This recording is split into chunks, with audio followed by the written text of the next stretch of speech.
आप देख रहे हैं न्यू इंडिया लाइव और आपके साथ मैं हूं सलोनी शिवा। नजर डालेंगे आज के अहम खबरों पर। ईरान में नया ड्रेस कोड लागू कर दिया जा रहा है। इस बार सिर्फ महिलाओं के लिए ही नहीं बल्कि पुरुषों के लिए भी नियम लागू किए जाएंगे। ईरानी संसद ने इससे संबंधित एक बिल पास कर दिया है। महिलाओं के टाइट कपड़े पर बैन लगेगा तो पुरुषों को भी नए ड्रेस कोड के हिसाब से कपड़े पहनने होंगे। महिलाएं अगर बिना हिजाब के पकड़ी जाती हैं और दोषी पाई जाती हैं तो उन्हें 10 साल की सजा हो सकती है। बिल को संसद में लगभग सांसदों का समर्थन मिला है। ईरान की संसद द्वारा पारित किए जाने के बाद बिल को गार्डियन काउंसिल द्वारा पास किया जाना है, जो कि मौलवियों और लीगल एक्सपर्ट का एक समूह है। इसके बाद यह कानून बन जाएगा। संसद में इस बिल के समर्थन में 152 वोट पड़े हैं तो वहीं विपक्ष में 34 वोट पड़े हैं। इसके अलावा 7 सांसदों ने वोट नहीं किया है। यह विधेयक ऐसे समय में आया है जब महसा अमीनी की मौत की बरसी पर महिलाओं की नाराजगी फिर सामने आई है। कथित रूप से हिजाब नहीं लगाने को लेकर अमीनी की गिरफ्तारी और कस्टडी में मौत के बाद ईरान में महिलाओं ने जोरदार विरोध प्रदर्शन किया था। पिछले साल महीनों लंबे प्रदर्शन में महिलाओं ने अपने हेड स्कार्फ जलाए, अपने बाल काटे, वेस्टर्न ड्रेस में सड़कों पर देखी गई। इस दौरान पुलिसिया कार्रवाई में कथित रूप से सैकड़ों लोगों ने अपनी जान गंवाई। इसके बाद के दिनों में देखा गया कि महिलाओं ने हिजाब लगाना छोड़ दिया था। वे सार्वजनिक स्थानों पर बिना हेड स्कार्फ के नजर आने लगी थी। निगरानी के लिए ईरानी सरकार ने मार्केट में और चौराहों पर सीसीटीवी कैमरे लगा दिए थे। सड़कों पर मोरल पुलिस की मौजूदगी के बावजूद बेखौफ महिलाएं सार्वजनिक स्थानों पर दिख रही थीं। अब नए नियमों को लागू करने के लिए मोरल पुलिस को सख्ती से आदेश दिया जा सकता है। प्रस्तावित कानून को गार्डियन काउंसिल की मंजूरी मिलने के बाद पुलिस सिर्फ महिला ही नहीं पुरुषों के साथ भी सख्ती से पेश आएगी। ईरान में 1979 की क्रांति के बाद से ही महिलाओं के ड्रेस कोड लागू हैं। प्रस्तावित कानून में प्रावधान है कि महिलाएं टाइट कपड़े नहीं पहन सकती हैं या ऐसे कपड़े पर रोक होगी जिससे बॉडी पार्ट्स दिखता हो। देश में शरिया नियमों पर आधारित नए कानून में प्रावधान किया गया है कि प्यूबर्टी के बाद महिलाओं और लड़कियों को अपने बालों को हिजाब से ढकना होगा और अपने शरीर के हिस्से को छिपाने के लिए लंबे ढीले कपड़े पहनने होंगे। पुरुषों को ऐसा कपड़ा पहनने पर रोक होगा जिससे उनका सीना या फिर टखनों के ऊपर का हिस्सा दिखता हो। मौजूदा कानून में नियमों का उल्लंघन करने पर 10 दिन या 2 महीने जेल या फिर 5,000 से 50,000 ईरानी रियाल या रुपए में कहें तो 9 रुपए से 984 रुपए तक जुर्माने का प्रावधान है। प्रस्तावित कानून में सजा को बढ़ाकर 10 साल किया गया है और नियमों का उल्लंघन करने वालों पर 180 से 380 मिलियन या 3 लाख से 6 लाख रुपए तक के जुर्माने का प्रावधान दिया गया है। इनके अलावा मीडिया, एनजीओ या विदेशी सरकार के साथ मिलकर नग्नता को बढ़ावा देने या हिजाब का मजाक उड़ाने वालों को तो जुर्माना और जेल तो होगा ही, साथ ही उन वाहनों मालिकों पर भी जुर्माना लगेगा जिसमें बिना हिजाब के महिलाएं यात्रा कर रही हैं। कनाडा सरकार ने बुधवार को अपने नागरिकों को कनाडा के कुछ हिस्सों में जाने के खिलाफ भारत की चेतावनी को खारिज कर दिया है। सार्वजनिक सुरक्षा मंत्री डोमिनिक लेब्लांक ने रॉयटर्स के हवाले से कहा कि कनाडा एक सुरक्षित देश है। यह बयान भारत द्वारा कनाडा में रहने वाले अपने नागरिकों और छात्रों के लिए एक सलाह जारी करने के कुछ घंटों बाद आया है। सलाह में उसने कनाडा में बढ़ती भारत विरोधी गतिविधियों और राजनीतिक रूप से समर्थित घृणा अपराधों और हिंसा को देखते हुए अत्यधिक सावधानी बरतने का आग्रह किया गया है। एडवाइजरी में भारत विरोधी एजेंडे का विरोध करने वाले भारतीय राजनयिकों और भारतीय समुदाय के लोगों के लिए खतरे का हवाला दिया गया है और उन क्षेत्रों की यात्रा करने से बचने की सलाह दी गई है जहां घटनाएं देखी गई हैं।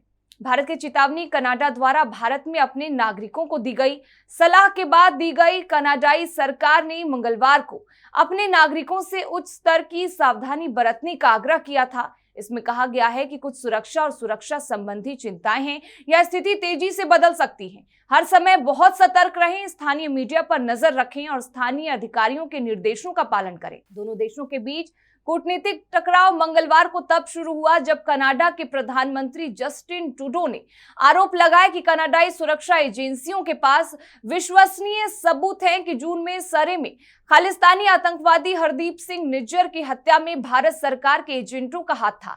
भारत ने इन आरोपों का खंडन किया है और उन्हें बेतुका और प्रेरित बताया। लोकसभा में महिला आरक्षण बिल पारित हो गया है। बिल के पक्ष में 454 मत पड़े हैं जबकि 2 सांसदों ने इसके विरोध में वोट दिया। संसद की नई इमारत में कार्रवाई मंगलवार से शुरू हुई। पहले दिन कानून मंत्री अर्जुन राम मेघवाल ने महिला आरक्षण से जुड़ा विधेयक पेश किया था। इस विधेयक में संसद और विधानसभाओं में महिलाओं के लिए 33% आरक्षण देने का प्रावधान किया गया है।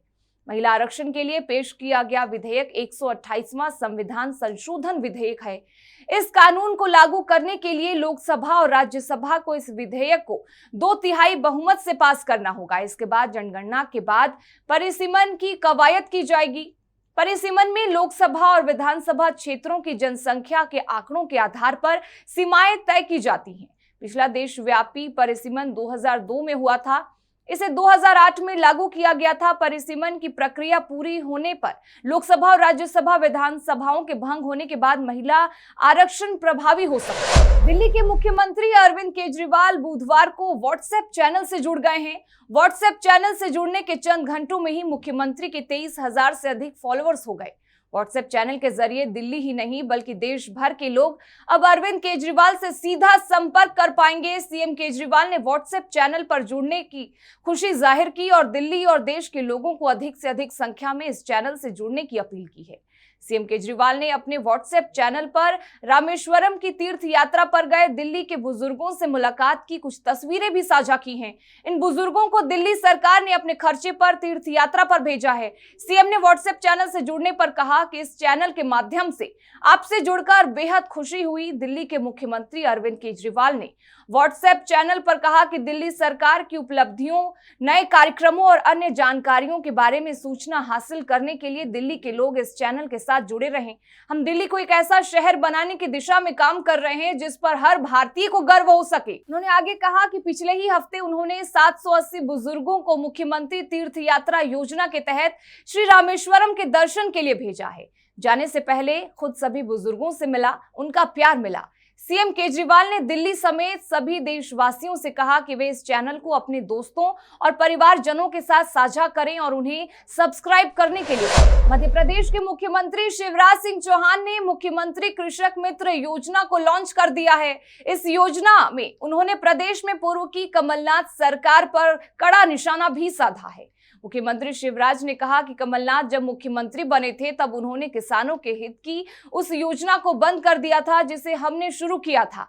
अब हम फिर से उस योजना को शुरू कर रहे हैं। मुख्यमंत्री शिवराज ने कहा कि किसान केवल अन्नदाता नहीं बल्कि हमारे प्राणदाता भी हैं। किसानों की मेहनत से मध्य प्रदेश ने कृषि के क्षेत्र में कई नए रिकॉर्ड स्थापित किए हैं। उन्होंने कहा कि किसानों का कल्याण और उत्थान ही हमारे जीवन का अध्याय है। मुख्यमंत्री शिवराज सिंह चौहान ने कहा कि मुख्यमंत्री कृषक मित्र योजना के माध्यम से न केवल किसानों के खेत तक बिजली और पानी पहुंचेगा बल्कि किसान इससे समृद्ध भी होंगे। किसानों की समृद्धि से ही मध्य प्रदेश की उन्नति का मार्ग प्रशस्त होगा।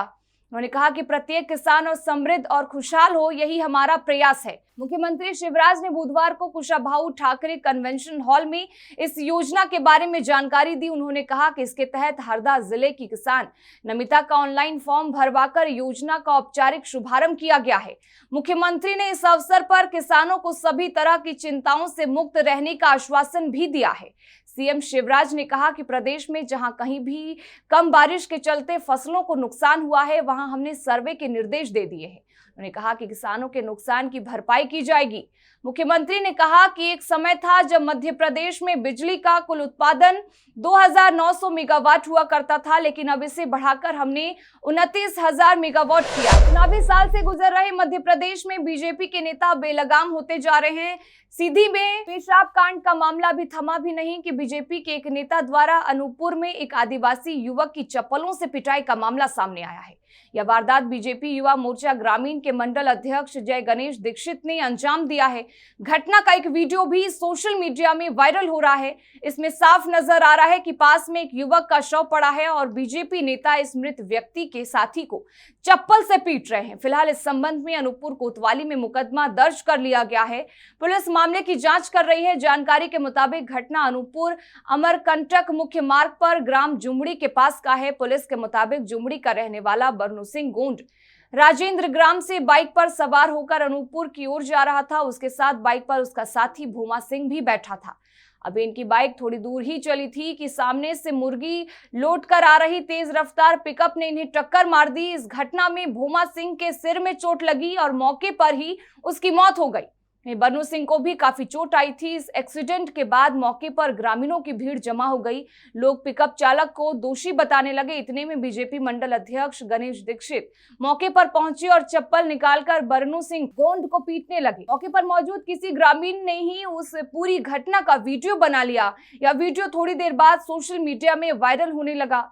दूसरी ओर कांग्रेस ने इस मामले को तूल देना शुरू कर दिया है। पीसीसी चीफ कमलनाथ ने खुद ट्वीट कर इस घटना के लिए बीजेपी सरकार पर निशाना साधा है। कांग्रेस प्रवक्ता आनंद जाट ने बीजेपी को आदिवासी विरोधी करार दिया और कहा कि आदिवासियों के साथ जहां भी कोई घटना होती है उसमें बीजेपी का हाथ जरूर होता है। प्रदेश के परिवहन मंत्री जहां यातायात नियमों का पाठ पढ़ाते हैं तो वहीं राजस्थान के परिवहन मंत्री खुद यातायात के नियमों की धज्जियां उड़ाते दिख रहे हैं। ताजा मामला झुंझुनू जिले का है, जहां बुधवार को झुंझुनू विधायक और सड़क सुरक्षा परिवहन मंत्री बृजेंद्र ओला के काफिले में ही नियमों की धज्जियां उड़ती दिखी। साथ ही एक बड़ा हादसा भी होते होते टल गया। बृजेंद्र ओला के काफिले की खुली गाड़ियों में स्कूली बच्चों को बैठाया गया था। इसी बीच एक मोड़ पर गाड़ी अनियंत्रित हो गई और कुछ बच्चे गिर पड़े। बच्चे के गिरने का वीडियो सोशल मीडिया पर वायरल हो रहा है। दरअसल परिवहन मंत्री बृजेंद्र ओला बुधवार को झुंझुनू के पास वारिसपुरा से देरवाला में एक लोकार्पण और सम्मान समारोह में जा रहे थे। परिवहन मंत्री के काफिले में कई गाड़ियां चल रही थीं। काफिले की कुछ गाड़ियों में यातायात नियमों की धज्जियां उड़ाते हुए कुछ स्कूल के बच्चों को गाड़ियों की छत पर बैठा रखा था। बृजेंद्र ओला के काफिले की गाड़ियों ने एक मोड़ पर जैसे ही टर्न लिया तो गाड़ी की छत पर सवार कुछ स्कूली बच्चे सड़क पर गिर पड़े। हालांकि गाड़ियों की स्पीड कम होने के चलते बच्चों को मामूली खरोंच ही आई। यह भी दावा किया जा रहा है कि खुली गाड़ी के डाले में काफिले के साथ चल रहे ये सभी बच्चे स्कूली छात्र हैं। वही गनीमत रही कि काफिले में चल रही पीछे की गाड़ियों में कुछ दूरी थी, नहीं तो बड़ा हादसा भी हो सकता था। वही सवाल खड़ा होता है कि सड़क सुरक्षा परिवहन मंत्री के काफिले में इस प्रकार की लापरवाही सामने आना अपने आप में बहुत बड़ी बात है। एक तरफ प्रशासन द्वारा आम आदमी के ऊपर जरा सी लापरवाही सामने आने पर इस प्रकार से चालान पर चालान काटे जाते हैं, वहीं काफिले के अंदर कम उम्र के बच्चे खुली गाड़ियों में ठसाठस भरे हुए थे। इन पर प्रशासन की नजर आखिर क्यों नहीं गई। खबर उत्तर प्रदेश के सिद्धार्थनगर से है, जहां चलती मोटरसाइकिल में अचानक आग लग गई, जिससे मोटरसाइकिल धू धू कर जल गई। बता दें कि आग लगने से पूरी तरह से मोटरसाइकिल राख हो गया। मोटरसाइकिल में आग लगने से चालक भी घायल बताया जा रहा है। घायल युवक को मेडिकल कॉलेज सिद्धार्थनगर में इलाज के लिए भर्ती कराया गया है। वहीं सूचना मिलते ही जोगिया एसएचओ यशवंत सिंह और बांसी की पुलिस घटनास्थल पर पहुंची। ये पूरा मामला बांसी के कोतवाली फजीहतवा पुल के पास का बताया जा रहा है। ऋषि पंचमी के अवसर पर वृंदावन के मलूक पीठ आश्रम में सप्तऋषि पूजन का कार्यक्रम का आयोजन हुआ। कार्यक्रम में देश के 7 प्रसिद्ध संतों का पूजन किया गया। कार्यक्रम में बुधवार को बागेश्वर धाम महाराज धीरेन्द्र कृष्ण शास्त्री भी पहुंचे। सबसे पहले उन्होंने साधु संतों की पूजा अर्चना की और आशीर्वाद लिया। कार्यक्रम में पहुंचे विश्व हिंदू परिषद के अंतर्राष्ट्रीय संरक्षक दिनेश जी पहुंचे। उन्होंने कहा कि 22 जनवरी को अयोध्या में प्राण प्रतिष्ठा का कार्यक्रम देश भर में होगा। आश्रम मंदिर गली मोहल्ले में इसका लाइव प्रसारण होगा। इस दौरान देश भर के साधु संत मौजूद रहेंगे। उन्होंने कहा कि रामलला के दर्शन के लिए 26 जनवरी के बाद भक्त पहुंचे।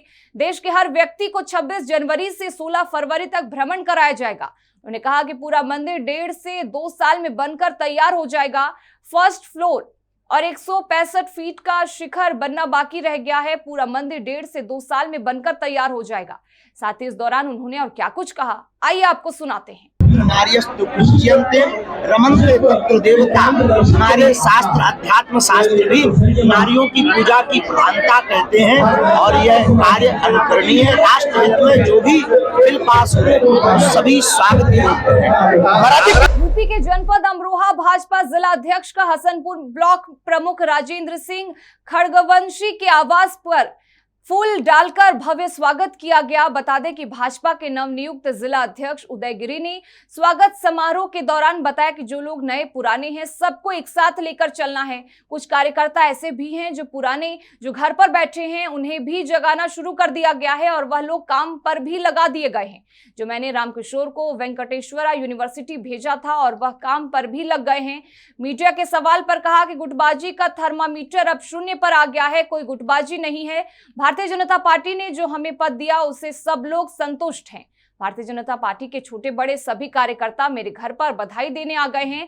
जिन लोगों को मैं काम सौंप रहा हूं वह लोग काम भी कर रहे हैं। इस दौरान उन्होंने और क्या कुछ कहा, सुनिए। नए हैं, सबको एक साथ लेकर चलना है। कुछ कार्यकर्ता ऐसे भी हैं जो बहुत पुराने हैं लेकिन कहीं न किसी प्रकार से घर बैठे हैं। मैंने उन सब लोगों को जगाना शुरू कर दिया है और वो लोग काम पर लग भी गए हैं। उदाहरण के लिए अभी आपने देखा होगा रामकिशोर जी को मैंने आपकी जो यूनिवर्सिटी है, कौन सी आपकी वेटनरी यूनिवर्सिटी, उसमें उद्घाटन था ब्लड बैंक का, तो उनको मैंने भेजा यहाँ से और वो खुशी खुशी वहाँ पर गए, पार्टी के काम में लगे। फिलहाल इस बुलेटिन में बस इतना ही, लेकिन तमाम खबरों के लिए बने रहें हमारे साथ और देखते रहें न्यू इंडिया लाइव।